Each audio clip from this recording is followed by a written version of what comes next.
saya, aku akan melakukan sesuatu yang tidak lazim.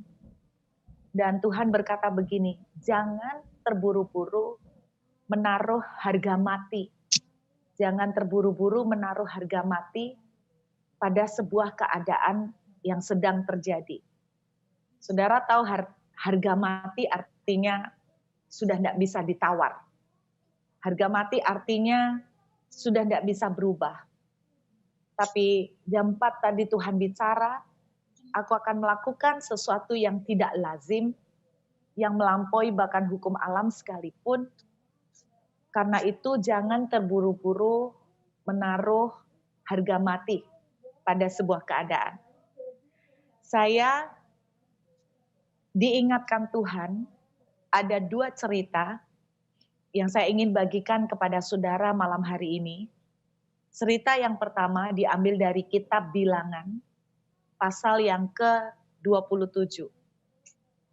Kitab Bilangan, pasal yang ke-27. Ayat yang pertama, sampai dengan ayat yang ke-3. Kita baca dulu 1 sampai 3 dulu, kemudian nanti kita lanjut pelan-pelan. Judulnya hak waris bagi anak-anak perempuan. Kemudian mendekatlah anak-anak perempuan Selafehat bin Hefer, bin Gilead, bin Makir, bin Manasye, dari kaum Manasye bin Yusuf. Nama anak-anaknya itu adalah Mahla, Noah, Hogla, Milka, dan Tirsa. Dan berdiri di depan Musa dan Imam Eleazar, dan di depan para pemimpin dan segenap umat itu, dekat pintu kemah pertemuan serta berkata, ayah kami telah mati di padang gurun walaupun ia tidak termasuk dalam kumpulan yang bersepakat melawan Tuhan, ke dalam kumpulan Korah. Tetapi ia telah mati karena dosanya sendiri dan ia tidak mempunyai anak laki-laki. Saya lanjutkan ayat 4. Mengapa nama ayah kami harus hapus dari tengah-tengah kaumnya? Oleh karena dia tidak mempunyai anak laki-laki. Berilah kami tanah milik di antara saudara-saudara ayah kami. Ayat 5 menuliskan begini. Lalu Musa menyampaikan perkara mereka itu ke hadapan Tuhan. Saya berhenti dulu sampai ayat ini. Saya jelaskan sedikit latar belakang dari cerita ini, saudara. Di dalam tradisi orang Yahudi, orang Israel, warisan itu tidak lazim diberikan kepada anak perempuan. Yang berhak menerima warisan selalu anak laki-laki. Dan tradisi ini bukan berlangsung 1-2 tahun, tapi sudah sampai ribuan tahun, sudah sampai lama. Selama Tuhan memberikan hukum kepada orang-orang Yahudi, maka sejak saat itu anak-anak perempuan tidak mendapatkan warisan. Siapakah Selafehat? Sejujurnya saya yakin kita tidak pernah tahu. Kalau nama Kaleb kita tahu, nama Yosua kita tahu, nama Yusuf kita tahu, nama Manasye mungkin ada yang kita tahu, ada yang enggak. Manasye adalah anak dari Yusuf. Jadi Yusuf itu punya 2 anak, yaitu adalah Manasye sama Efraim, saudara. Nah, dari keturunan Manasye itu muncul sampai ke bawah, ada salah satu yang namanya Selafehat. Jadi ini bukan orang ngetop ya. Dan Alkitab menuliskan dia mati juga di padang gurun karena tidak taat sama Tuhan. Kemudian dia punya anak, rupanya anaknya semua perempuan, dia 5 anak. Dan di dalam daftar, di dalam tradisi budaya orang Yahudi, anak perempuan ini nggak dapat warisan. Makanya di dalam Bilangan pasal yang ke-26, kalau saudara melihat Bilangan pasal 26, saudara nggak usah baca, nanti bisa baca sendiri setelah Zoom selesai. Pada waktu mereka melakukan sensus, menghitung orang-orang Israel, maka yang dihitung adalah kaum laki-laki. Jadi Anda bayangkan keluarga anak-anak ini tidak masuk hitungan, tidak masuk daftar. Lalu 5 anak ini luar biasa, 5 anak perempuan ini memberanikan diri untuk menghadap Musa, lalu meminta tanah warisan. Hal ini tidak lumrah, tidak biasa saudara. Dan sebetulnya kalau orang Sunda bilang agak pamali. Karena secara etika, secara budaya dari turun-temurun tidak pantas seorang anak perempuan meminta hak waris. Tapi coba yang mengagetkan apa perkataan Tuhan. Di ayat yang kita lihat ayat yang 6 ya. Musa menyampaikan perkara itu ke hadapan Tuhan, maka berfirmanlah Tuhan kepada Musa. Perkataan anak-anak perempuan Selafehat itu benar. Perhatikan kata-kata ini. Perkataan anak-anak perempuan Selafehat itu benar. Tuhan bilang ya. Memang engkau harus memberikan tanah milik pusaka kepadanya di tengah-tengah saudara-saudara ayahnya. Engkau harus memindahkan kepadanya hak atas milik pusaka ayahnya. Jadi lihat ya, saudara perhatikan, ternyata mengagetkan hukum atau budaya yang sudah tahunan, sudah ratusan tahun, yang mereka yakini sebagai hukum yang benar. Kemudian ada 5 orang anak perempuan yang dengan nekat memberanikan diri menghadap Musa, minta bagian warisan hak untuk mereka. Secara logika, mungkin kita akan mikir gini, wah ngelama ini anak-anak, kurang ajar nih, tidak tahu aturan, pasti Tuhan akan murka. Tapi ternyata ayat 7 mengejutkan, Tuhan berkata begini, jadi kenapa anak-anak perempuan ini sepertinya kok berani nekat untuk minta bagian tanah? Sebetulnya, kenapa mereka berani? Karena mereka ngerti sebuah janji yang Tuhan berikan kepada Musa, kepada Abraham. Tuhan pernah bilang begini, semua keturunan Abraham itu berhak menjadi ahli waris. Waktu anak-anak perempuan ini maju ke hadapan Tuhan, ke hadapan Musa, sebetulnya apa yang membuat mereka berani? Karena mereka ingat apa yang Tuhan janjikan, bahwa yang berhak menerima warisan dari Abraham itu bukan cuman anak laki-laki. Kalau saudara pelajarin lagi kitab Kejadian, waktu Tuhan janji sama Abraham dan keturunannya, semua keturunan Abraham akan menjadi ahli waris yang sama.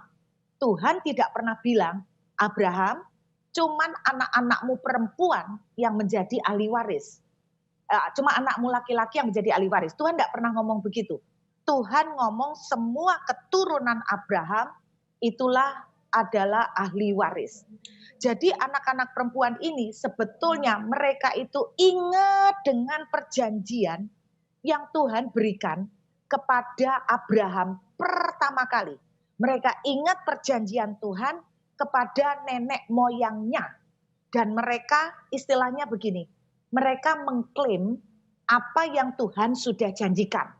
Mereka bukan kurang ajar, mereka bukan tidak tahu aturan, justru mereka itu tahu posisi dan haknya bahwa Tuhan sudah pernah memberikan janji kepada nenek moyangnya bahwa semua keturunannya berhak menjadi ahli waris yang sama. Tidak peduli laki-laki, tidak peduli perempuan. Inilah yang saya diingatkan Tuhan.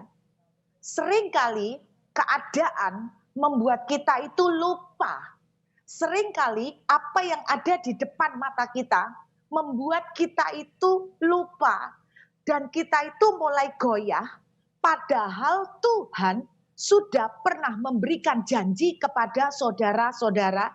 Mungkin ada di antara saudara pernah menerima janji kesembuhan. Mungkin saudara pernah menerima janji pemulihan keluarga. Mungkin saudara pernah menerima janji tentang pemulihan finansial. Tapi seperti banyak anak-anak perempuan yang lain di dalam Alkitab, tidak ada anak perempuan yang berani maju kepada Musa menghadap Tuhan seperti anak-anak perempuan Selafehat. Kenapa mereka tidak berani? Karena selama ini mereka cuma merasa bahwa biasanya memang laki-laki sih, biasanya memang laki-laki. Mereka cuma terlihat pada apa yang biasanya. Mereka melihat apa yang terjadi di keadaan di depan mata. Tapi mereka itu lupa bahwa sebetulnya Tuhan pernah memberikan janji kepada Abraham bahwa semua keturunannya itu berhak menerima warisan yang sama, termasuk perempuan. Jadi 5 anak Selafehat ini hebat, saudara. Sekalipun budaya ratusan tahun tidak membuat mereka lupa bahwa secara warisan, secara hak dalam garis keturunan Abraham, mereka juga punya hak yang sama untuk menerima apa yang Tuhan janjikan. Saudara dengar baik-baik. Kalau Tuhan sudah pernah berjanji akan menyertai saudara dalam kondisi COVID, dengan keadaan keuangan yang berantakan, dengan keadaan ekonomi yang berubah total, dengarkan baik-baik. Seringkali keadaan di depan mata membuat saudara dan saya melupakan janji Tuhan. Kita mulai down dan lemah. Saudara, saya berdoa malam hari ini, beranilah seperti anak-anak perempuan Selafehat yang menghadap ke Tuhan dan berkata begini, aku tidak mau melihat keadaan di depan mata Tuhan. Aku tidak peduli dengan apa yang keadaan katakan. Bahkan apa yang sepertinya pintu sudah tertutup, jalan sudah buntu, aku tidak peduli apa yang terlihat ya Tuhan. Tapi Engkau sudah pernah melepaskan janjimu bahwa aku akan Kau sertai melalui masa-masa ini. Engkau akan memulihkan keluargaku Tuhan. Engkau akan memulihkan keuanganku. Engkau akan memulihkan pekerjaanku. Malam ini saya diingatkan Tuhan, saudara, tidak peduli apa yang sudah biasa terjadi di depan mata, dengarkan. Keadaan seperti apapun yang membuat saudara terbiasa, ya sekarang memang kayak gini semua keadaannya. Orang susah semua. Sekarang ini kalau mau jual rumah ya susah. Sekarang ini mau cari kerja apa ya angel. Sekarang ini semua sepi. Saudara, jangan menjadi apa yang terbiasa di depan mata, itu membuat saudara lupa bahwa kalau Tuhan sudah berjanji, Tuhan akan menepatinya. Amin, saudara. 5 anak perempuan Selafehat, mereka bisa membuat sebuah perubahan di hukumnya orang Israel. Untuk pertama kali dalam Bilangan pasal 27, sejak ratusan tahun hukum itu selalu mengatakan bahwa hanya anak laki-laki yang menerima warisan. Tapi dengarkan, selalu ada celah sekalipun hukum sudah mengatakan tidak bisa anak perempuan terima warisan. Tapi Tuhan ada di atas hukum, yaitu setiap janji yang Tuhan berikan kepada saudara itu melampaui segala keadaan yang ada di depan mata. Kejadian kedua yang saya mau tunjukkan pada saudara adalah sebuah kejadian yang umum yang saudara sudah sering baca, yaitu Yohanes pasal yang ke-11. Yohanes pasal yang ke-11. Kita lihat sebentar saudara, Yohanes pasal yang ke-11. Kita lihat Yohanes pasal yang ke-11. Perhatikan ayat yang ke-23. Yohanes pasal 11 ayat yang ke-23. Yesus bilang ke Marta begini saudara, saudaramu akan bangkit. Jelas Tuhan ngomong, Lazarus akan bangkit. Tuhan memberikan janji, Lazarus akan bangkit. Amin, saudara. Saya tidak tahu janji apa yang Tuhan berikan. Mungkin Tuhan pernah janji, ekonomimu akan bangkit. Pekerjaanmu akan bangkit. Pekerjaanmu tidak ditentukan oleh keadaan. Sebab yang menjadi pemberi berkat adalah Tuhan yang Maha Kuasa. Tapi kita lihat, waktu Tuhan bilang, saudaramu akan bangkit. Tidak lama kemudian, Marta itu lupa. Coba lihat ayat 39, saudara. Kita lihat ayat 39 dari Yohanes 11. Yesus ngomong begini. Lihat ya, ayat yang ke-39. Kata Yesus, angkat batu itu. Saudara lihat jawaban Marta. Marta, saudara orang yang meninggal itu berkata kepadanya, Tuhan, ia sudah berbau, sebab sudah 4 hari ia mati. Perhatikan, garis bawah ini kata-kata. Tuhan, dia sudah berbau, sebab sudah 4 hari dia mati. Saudara, kenapa Marta bisa ngomong begini? Sebetulnya juga bukan cuma karena baunya. Dalam kepercayaan orang Yahudi, saudara, dalam kepercayaan orang Yahudi, mereka tuh percaya kalau orang itu mati sampai 3 hari, itu rohnya masih keliaran di deket-deket. Jadi belum minggat jauh-jauh. Jadi istilahnya kalau mau dibangkitkan masih bisa. Masih bisa, karena rohnya deket-deket, belum jalan jauh. Masih di sekitar badannya, jasadnya.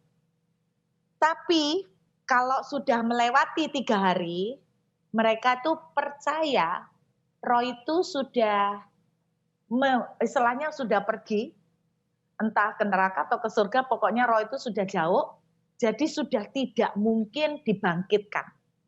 Karena itu, bagi kepercayaan orang Yahudi, kalau ada seseorang yang bisa membangkitkan orang mati dalam 3 hari, itu mereka menghormatinya sebagai nabi. Wah, nabi. Karena dianggap sakti ya, tapi cuma sebagai nabi. Karena rohnya masih berkeliaran, jadi masih ada possibility, masih ada kemungkinan. Tapi kalau sudah hari keempat, itu sudah impossible, sudah tidak mungkin. Istilahnya begini, nabi pun sudah tidak bisa. Satu-satunya orang yang bisa membangkitkan orang mati melewati hari ketiga, ketika rohnya sudah hilang, itu adalah Mesias. Nah, kenapa Yesus itu sengaja membangkitkan Lazarus pada hari yang keempat, nggak hari ketiga? Karena seperti yang saya bilang, nggak ada yang bisa membangkitkan orang mati melewati hari ketiga karena rohnya sudah pulang. Jadi satu-satunya yang bisa membangkitkan orang mati melewati hari ketiga hanyalah Mesias. Yesus mengizinkan kesempatan ini untuk memperlihatkan kepada mereka bahwa dia adalah Mesias. Tapi rupanya ini tetap tidak mencelikkan mereka ya saudara ya. Tapi intinya, kenapa Marta itu berkata, Tuhan, dia sudah bau. Kenapa Marta bisa lupa bahwa Tuhan sudah pernah berjanji Lazarus akan dibangkitkan? Saudara dengarkan baik-baik. Kalau Tuhan sudah berjanji, Tuhan akan menepati. Tidak peduli keadaan bilang sudah tidak mungkin. Tidak peduli keadaan bilang sudah terlambat. Karena bagi Tuhan, dia bisa melakukan lebih dari waktu yang tidak mungkin sekalipun. Karena bagi Tuhan, dia bisa melakukan sekalipun apa yang menurut saudara dan saya sudah terlambat. Ini satu pesan Tuhan, jangan buru-buru menaruh harga mati sekalipun Lazarusnya sudah mati. Jangan buru-buru menjatuhkan harga mati kepada rumah tangga saudara, sekalipun saudara sudah melihat keadaan sepertinya tidak mungkin lagi diperbaiki. Jangan buru-buru menaruh harga mati pada sakit yang kita alami. Sekalipun surat pernyataan dari berbagai medis mengatakan tinggal nunggu waktu. Saudara, saya tahu ngomong memang paling gampang daripada praktek. Beberapa waktu yang lalu, kira-kira 2 hari yang lalu, saya juga melakukan Zoom sama sebuah persekutuan doa. Saya cuma ingin membagikan sedikit apa yang waktu itu saya bagikan. Saya ini mendapat teguran Tuhan, saudara. Karena iman saya ini goyah. Saudara jangan berpikir bahwa pendeta itu nggak pernah goyah imannya. Iya, dari penampilan depannya. Soalnya kalau saya Zoom gini goyah, saudara lak melok goyah kabeh tambahan. Iya kan? Jadi pendeta mesti rodok kuat sedikit. Tapi aslinya ya pendeta bisa goyah. Saya itu begitu banyak mendengar kabar yang, apa ya saudara, mendengar kabar yang serem-serem, terutama di Australia juga. Eee, di Australia keadaan membaik, kehidupan sudah kembali seperti normal kayak dulu, sudah ndak ada kasus baru, orang-orang sudah bisa ibadah, walaupun tetap suruh menjaga jarak, bioskop-bioskop sudah mulai buka, kafe-kafe, restoran buka semuanya, dan memang tidak ada kasus baru selama beberapa bulan ini. Biasanya kasus yang muncul adalah mereka yang datang dari di airport, jadi datang dari luar. Karena itu Australia nggak tahu, belum dari pemerintah, tapi saya mendengar berita-berita yang serem, namanya berita itu tambah lama seperti gosip digosok makin sip. Kemarin lusa saya mendengar berita bahwa Australia akan menutup negaranya terhadap turis selama sampai 2023. Sampai 2023. Coba saudara bayangkan apa saya enggak kudu pingsan. Sampai 2023. Mateng aku Tuhan, gak iso bule aku. Saya kangen rumah saya di Surabaya, saya kangen jalan-jalan di Jiwok, saya kangen sama teman-teman di Surabaya. Ya memang saya bersyukur, saya pas ke lock di Australia ini pas bareng suami anak-anak. Tapi namanya lahir dari kecil di Surabaya ya tetap kangen ya. Beberapa waktu terakhir ini ya sering melo, homesick, pengen balik pulang. Tapi kemarin lusa dikeluarkan berita, yaitu khusus terhadap turis ditutup 2023 baru dibuka. Apalagi turis Indonesia. Aku nggak tahu saudara. Jadi yang jelas katanya untuk turis Indonesia sampai 2023 itu. Jadi turis-turis lain dilihat dulu pelan-pelan secara bertahap. Stres saya saudara, sempat stres karena apa? Salah satu hal yang bikin saya stres, anak saya kan selama ini membuat kawat gigi braces ya toh saudara.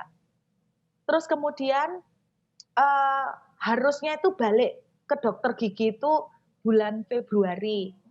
Tapi Februari itu dia enggak bisa karena belum libur. Terus kemudian rencana dia libur Maret, kita mau ke Surabaya, tanggal 24-an ternyata udah lockdown, tanggal 20. Jadi enggak keburu. Terus pergi dokter khusus kawat gigi di sini, enggak ada yang mau terima. Kenapa? Karena bikin kawat gigi itu kan sudah ada sejarahnya toh. Sudah ada riwayatnya. Jadi enggak mau diterima. Lah terus enggak diterima piye? Boleh pulang Indonesia 2023. Lah mosok arek itu ini sudah pakai kawat 2 tahun, berarti mosok pakai kawat 5 tahun, saudara. Mateng aku. Anake ya komplain, "Mami, aku mosok ndak lepas-lepas kawatku sampai 5 tahun. Orang-orang 2 tahun, lah dek kok 5 tahun modo-modoi pemilu." Terus siapa saudara? Aduh pusing.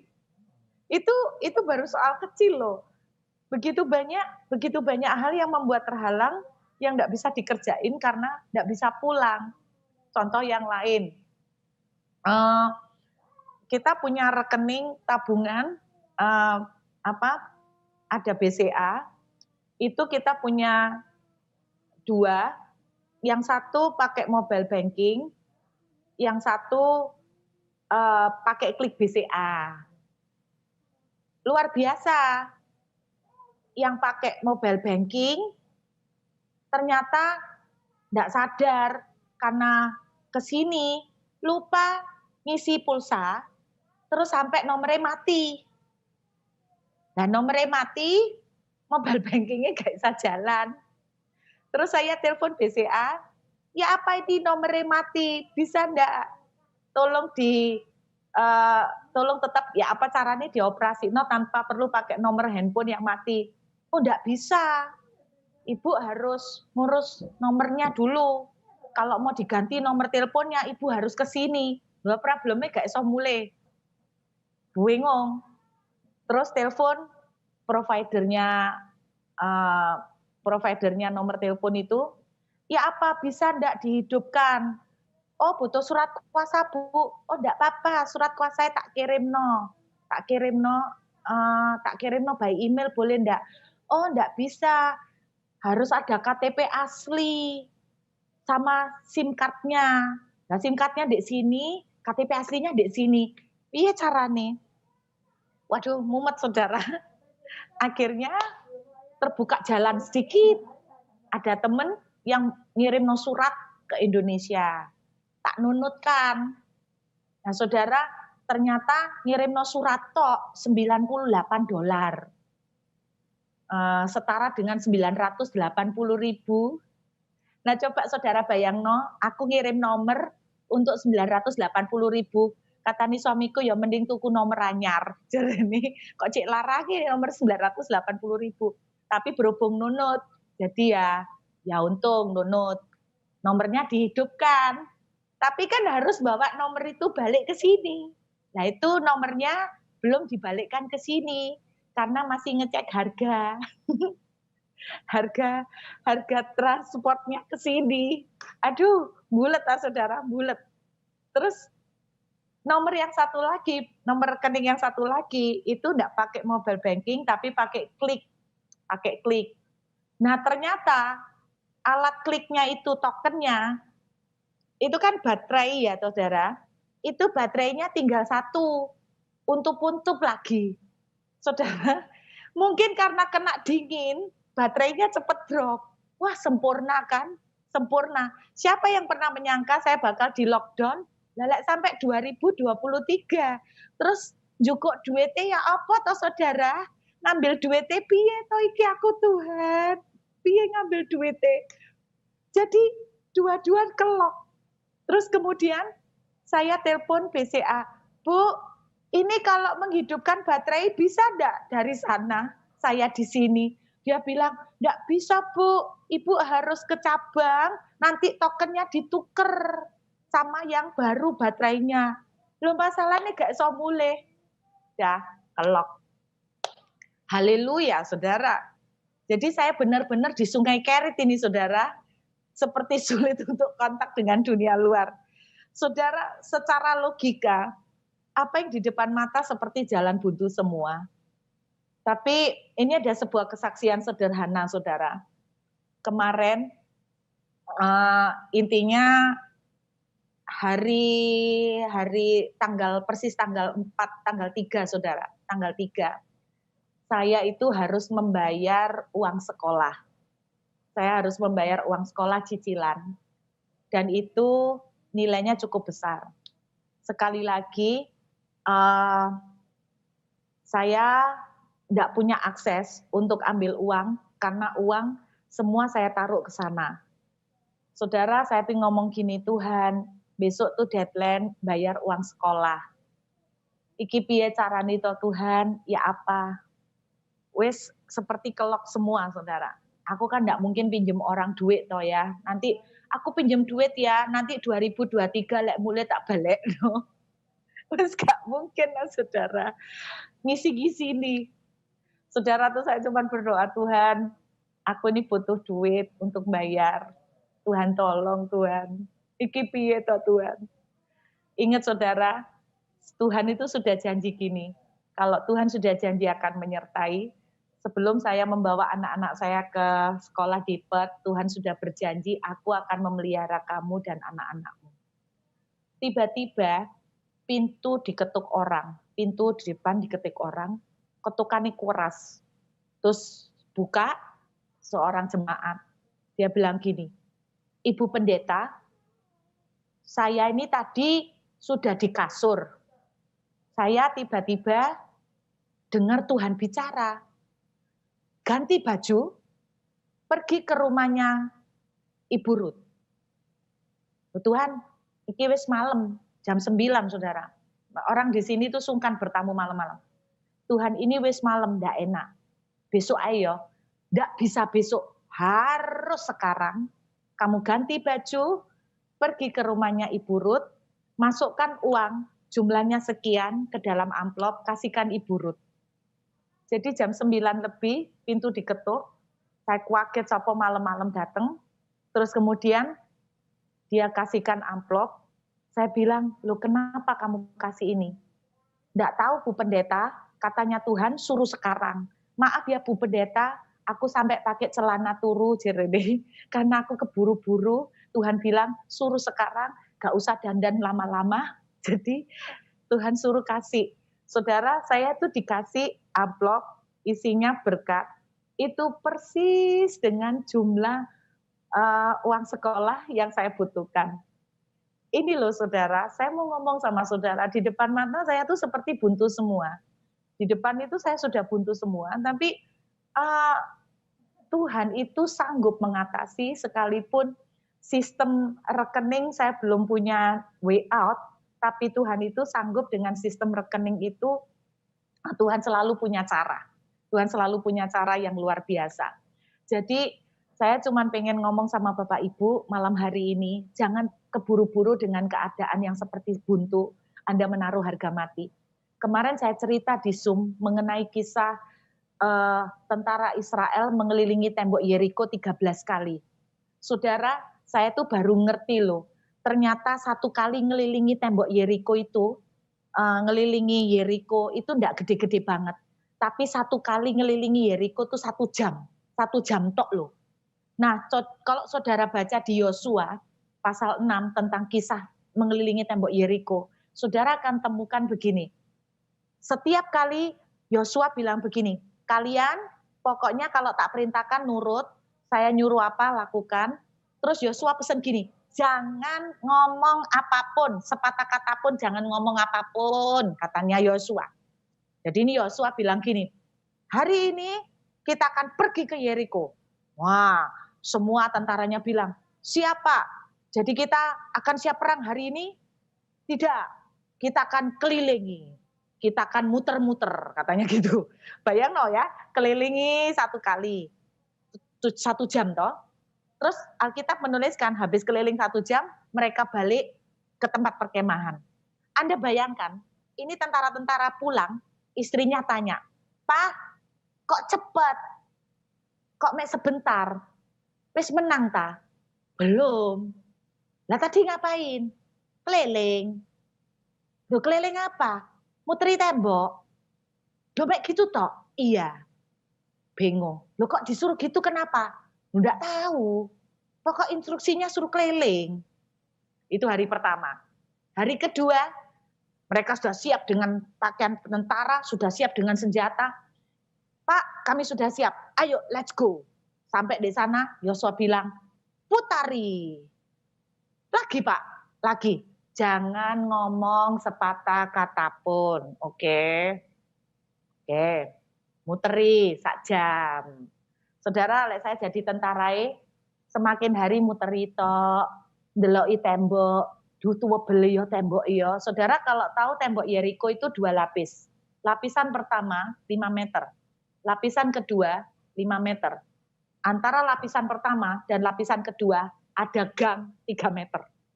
Anda bayangkan, mereka kerjanya cuma muteri sehari sekali. Bayang no, ini yang saya bayangkan saya jadi tentara. Nggak boleh ngomong toh, tapi batin boleh kan? Batin boleh toh. Aku pasti batin ini. Mateng kon, tembok cek tuwa beliro. Ya apa iki? Apa iso menang awak dhewe kok dikongkon muteri, tambah dilihat, tambah down imannya. Itu loh yang terjadi. Tambah dilihat-lihat, tambah down. Dilihat-lihat, tambah down. Besoknya, terus setelah muteri sekali, pulang lagi. Istrinya tanya, ya apa-apa, kok cepet lagi hari ini? Wis menang tak? Belum. Loh kok belum? Ya belum. Loh tadi memangnya apa? Muteri. Muteri lagi? Iya. Lha apa sih Pak kok muter-muter terus? Ya gak ero. Lah kapan menange? Ya ndak tahu. Lah sampai kapan mutere? Ya ndak tahu. Kalau Anda baca, mereka tuh tidak langsung dikasih Tuhan instruksi dari hari pertama, kalian mutero 6 hari, sehari sekali, nanti hari ketujuh 7 kali itu mereka ndak dikasih tahu loh Saudara. Itu Tuhan ngomong ke Yosua.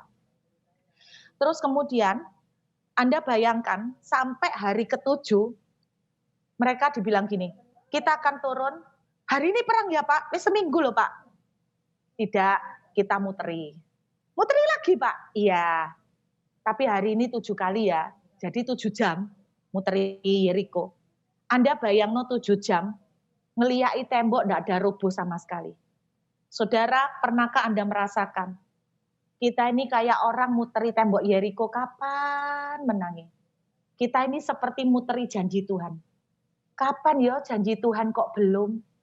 Katanya Tuhan mau berkati aku kok belum ya?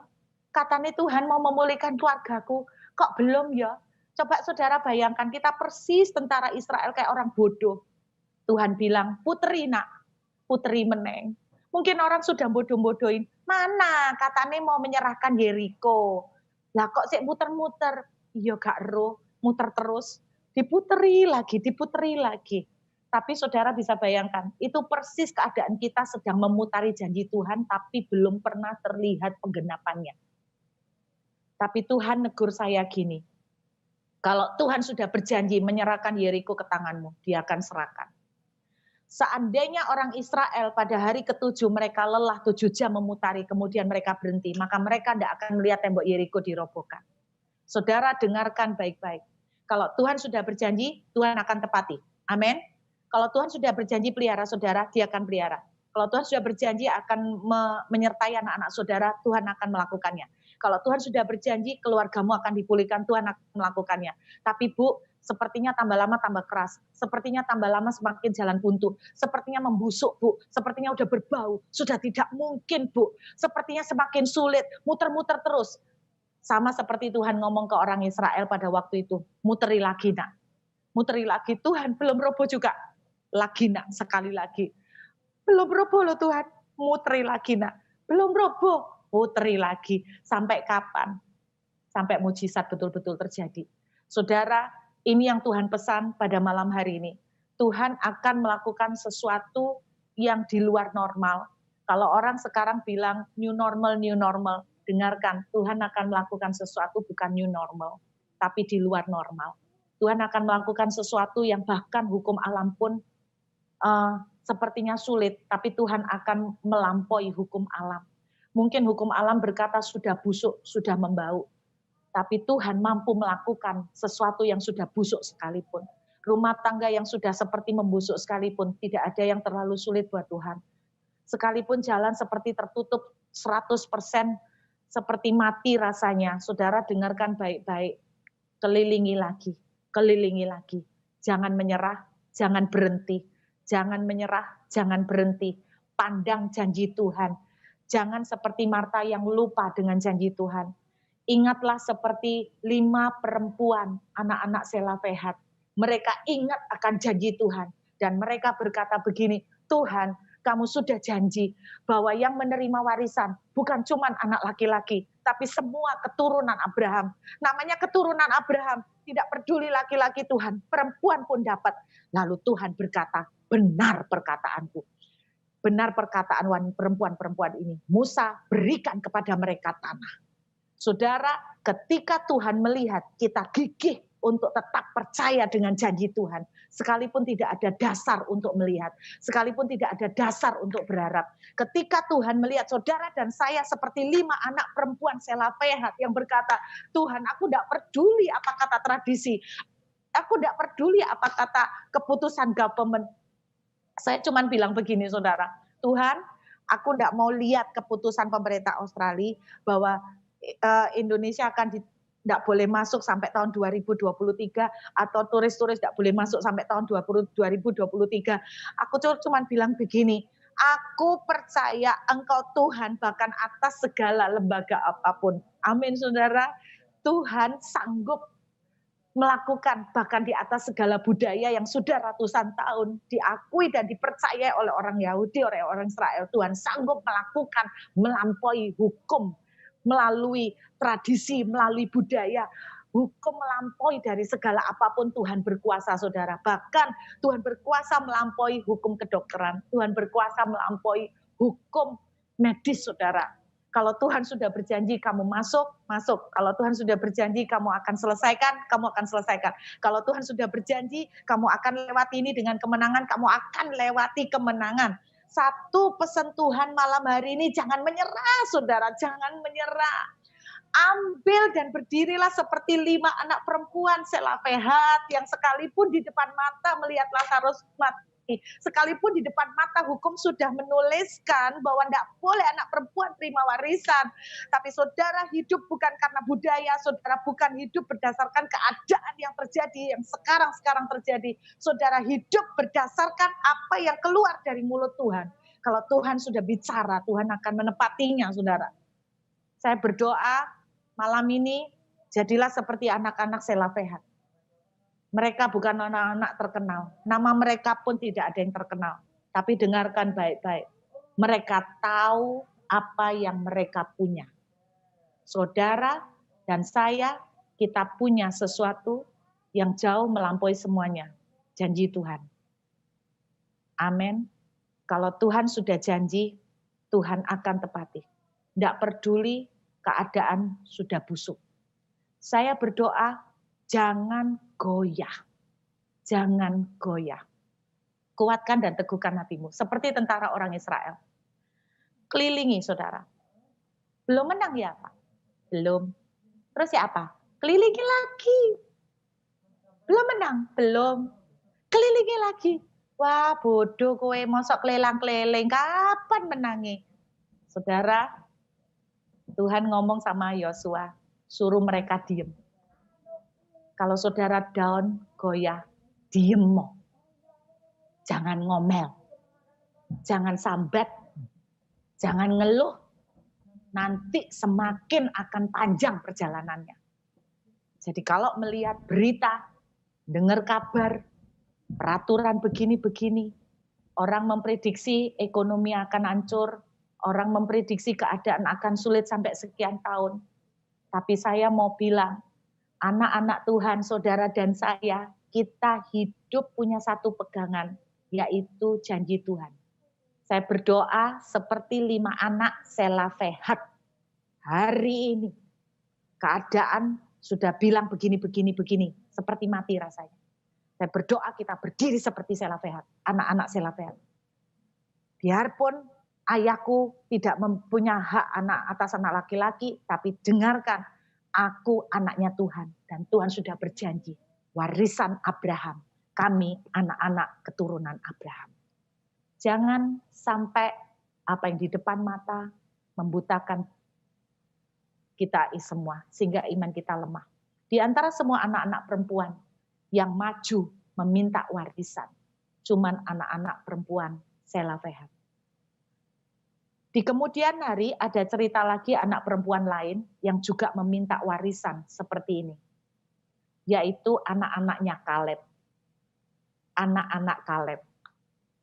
Saya percaya yang diceritakan anak-anak perempuan yang maju minta warisan, cuman mereka. Jadi cuman 7 orang. 5 orang anaknya Selafehat, 2 orang perempuan anaknya Kaleb yang minta tanah. Cuman 7 dari sekian juta perempuan yang ada di Israel. Apa menurut saudara, sing satu keluarga punya anak perempuan tok itu cuman 2 keluarga ini? Pasti enggak kan? Tapi kenapa yang maju untuk istilahnya mengambil bagian dan posisinya cuman 7 orang? Karena mereka ingat akan Tuhan perjanjiannya dengan Abraham. Kami pewaris Abraham. Amin. Saya berdoa malam ini kuatkan hatimu. Amin, saudara. Saudara sudah punya janji Tuhan. Janji Tuhan, bawa ke hadapan Tuhan. Jangan menyerah. Berdirilah seperti anak-anak perempuan Selafehat. Berdirilah seperti mereka. Dan sekalipun tembok Yeriko tebal, saudara bisa berkata, aku tidak mau lihat tembok. Tuhan, Engkau sudah berjanji.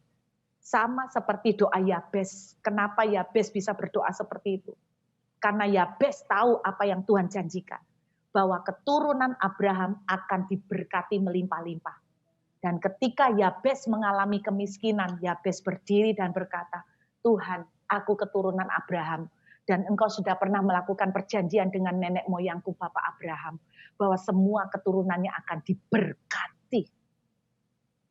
Yabes berdiri dan ambil posisinya. Berdiri malam ini, ambil posisi saudara. Apa yang Tuhan sudah janjikan, jangan dilupakan. Hanya karena saudara melihat keadaan. Hanya karena saudara sudah lama dalam keadaan seperti itu. Hanya karena saudara melihat sudah biasanya semua lagi sepi, aku ya melok sepi, wabeh sepi, kabeh soro. Saudara jangan itu dijadikan standar. Standar saudara, firman Tuhan. Satu yang saya doakan malam ini, ingat lagi firman Tuhan. Berdiri seperti anak perempuan Selafehat. Berdiri di atas janji Tuhan. Berserulah di atas janji Tuhan. Jangan ngomel. Satu-satunya yang boleh saudara serukan. Sorak-sorai. Tuhan, engkau sudah janji. Aku pasti dipelihara. Aku pasti dipelihara. Engkau sudah janji. Aku pasti dipelihara. Yuk kita berdoa saudara. Dan saya berdoa malam hari ini. Kita semua akan menjadi kuat.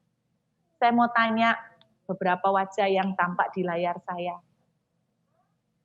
Sejujurnya siapa yang juga mulai goyah dalam penantian ini? Tolong angkat tangan. Puji Tuhan, terima kasih. Saya cuma mau bilang, apa yang keluar dari mulut Tuhan, Dia setia. Amin saudara. Tembok Yeriko setebal apapun, kelilingin saudara. Kelilingin janji Tuhan. Serukan janji Tuhan. Deklarasikan apa yang Tuhan katakan. Jangan mengucapkan keluhan, tapi sebaliknya perkatakan, Tuhan, Engkau sudah melepaskan janji. Biarlah kita jadi seperti Abraham, sekalipun tidak punya dasar untuk berharap. Abraham tetap berharap. Kenapa?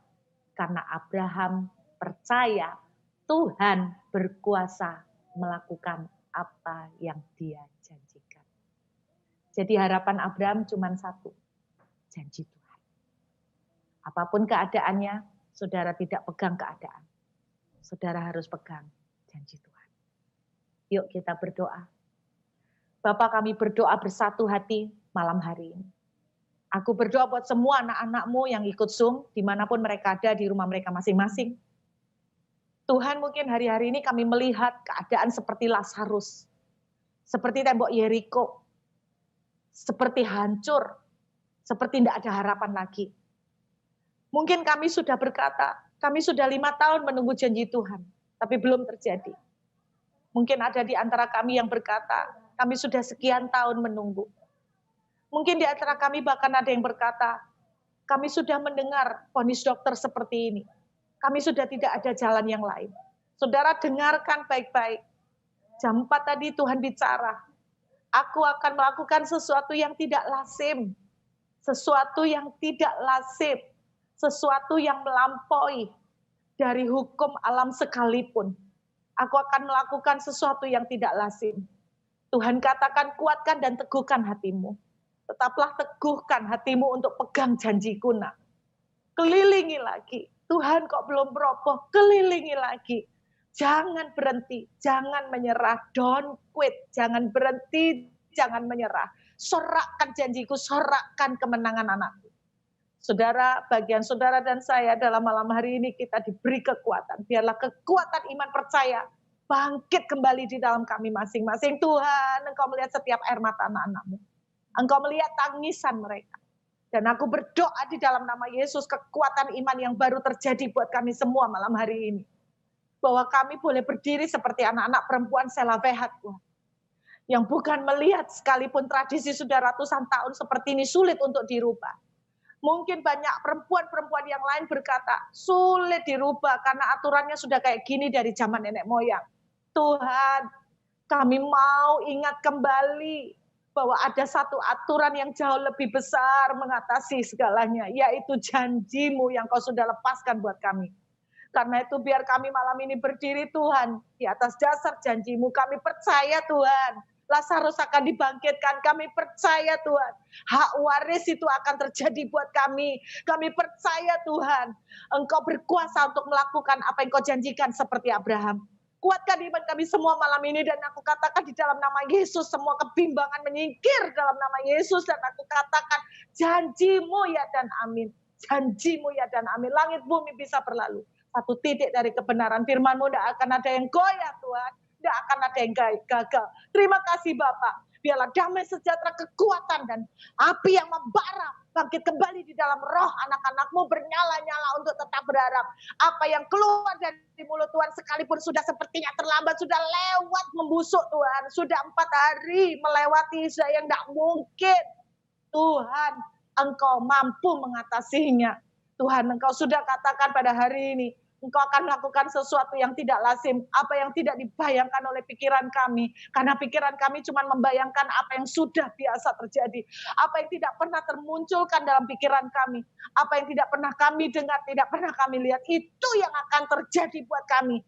Yang percaya akan terjadi buat kami. Yang percaya, yang tidak menyerah, yang tetap percaya dan tidak menyerah. Terima kasih Bapak. Biarlah firman-Mu malam hari ini boleh menjadi kekuatan baru, boleh menjadi iman yang menguatkan kami semua. Terima kasih Bapak. Hamba menyerahkan semua anak-anak-Mu, damai sejahtera-Mu melingkupi kami semua. Dalam nama Tuhan Yesus yang percaya sama-sama katakan, amin.